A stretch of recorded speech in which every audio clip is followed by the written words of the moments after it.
श्री गणेशाय नमः। नारायण नारायण। कार्तिक मास महात्म्य कथा अध्याय 3। सत्यभामा ने कहा, हे प्रभु, आप तो सभी काल में व्यापक हैं और सभी काल आपके आगे एक समान हैं। फिर यह कार्तिक मास ही सभी मासों में श्रेष्ठ क्यों है? आप सब तिथियों में एकादशी और सभी मासों में कार्तिक मास को ही अपना प्रिय क्यों कहते हैं? इसका कारण बताइए। भगवान श्री कृष्ण ने कहा, हे भामिनी, तुमने बहुत अच्छा प्रश्न किया है। मैं तुम्हें इसका उत्तर देता हूँ, ध्यानपूर्वक सुनो। इसी प्रकार एक बार महाराज बेन के पुत्र राजा पृथु ने प्रश्न के उत्तर में देवर्षि नारद जी से प्रश्न किया था और जिसका उत्तर देते हुए नारद जी ने उसे कार्तिक मास की महिमा बताते हुए कहा, हे राजन, एक समय शंख नाम का एक राक्षस बहुत बलवान एवं अत्याचारी हो गया था। उसके अत्याचारों से तीनों लोकों में त्राही त्राही मच गई। उस शंखासुर ने स्वर्ग में निवास करने वाले देवताओं पर विजय प्राप्त कर इंद्र आदि देवताओं एवं लोकपालों के अधिकारों को छीन लिया। उससे भयभीत होकर समस्त देवता अपने परिवार के सदस्यों के साथ सुमेरु पर्वत की गुफाओं में बहुत दिनों तक छिपे रहे। तत्पश्चात वे निश्चिंत होकर सुमेरु पर्वत की गुफाओं में ही रहने लगे।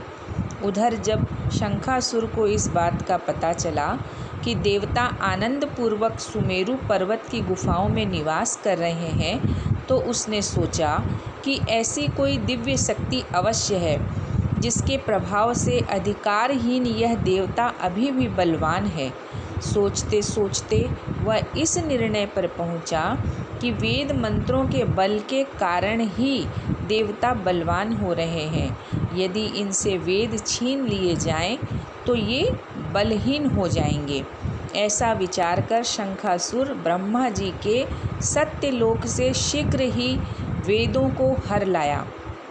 उसके द्वारा ले जाए जाते हुए भय से उसके चंगुल से निकल भागे और जल में समा गए। शंखासुर ने वेद मंत्रों तथा बीज मंत्रों को ढूंढते हुए सागर में प्रवेश किया, परंतु न तो उसको वेद मंत्र मिले, ना ही बीज मंत्र। जब शंखासुर सागर से निराश होकर वापस लौटा, तो उस समय ब्रह्मा जी पूजा की सामग्री लेकर सभी देवताओं के साथ भगवान विष्णु की शरण में पहुँचे और भगवान को गहरी निद्रा से जगाने के लिए गाने बजाने लगे और धूप गंध आदि से बारंबार उनका पूजन करने लगे।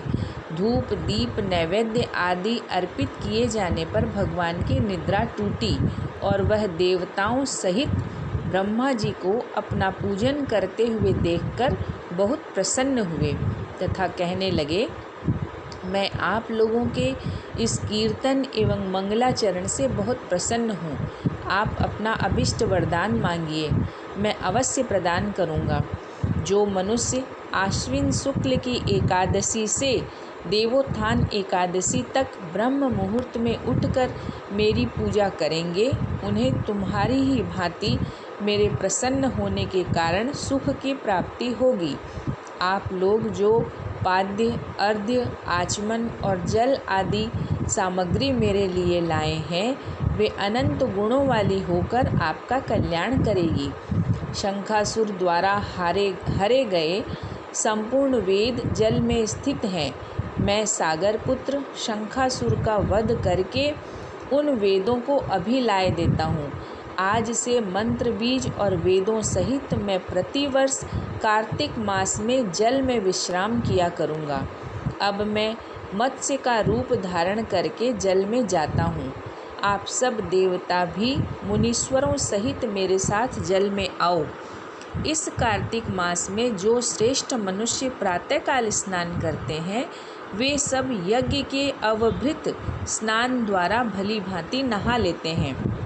हे देवेंद्र, कार्तिक मास में व्रत करने वालों को सब प्रकार से धन, पुत्र पुत्री आदि देते रहना और उनकी सभी आपत्तियों से रक्षा करना। हे धनपति कुबेर, मेरी आज्ञा के अनुसार आप उनके धन धान्य की वृद्धि करना, क्योंकि इस प्रकार का आचरण करने वाला मनुष्य मेरा रूप धारण करके जीवन मुक्त हो जाता है। जो मनुष्य जन्म से लेकर मृत्यु पर्यंत विधि पूर्वक इस उत्तम व्रत को करता है, वह आप लोगों का भी पूजनीय है। कार्तिक शुक्ल पक्ष की एकादशी तिथि को आप लोगों ने मुझे जगाया है, इसलिए यह तिथि मेरे लिए अत्यंत प्रीतिदायिनी और माननीय है। हे देवताओं, यह दोनों व्रत नियम पूर्वक करने से मनुष्य मेरा सानिध्य प्राप्त कर लेते हैं। इन व्रतों को करने से जो फल मिलता है वह अन्य किसी व्रत से नहीं मिलता। अतः प्रत्येक मनुष्य को सुखी और निरोग रहने के लिए कार्तिक महात्म्य और एकादशी की कथा सुनते हुए उपर्युक्त नियमों का पालन करना चाहिए। नारायण नारायण।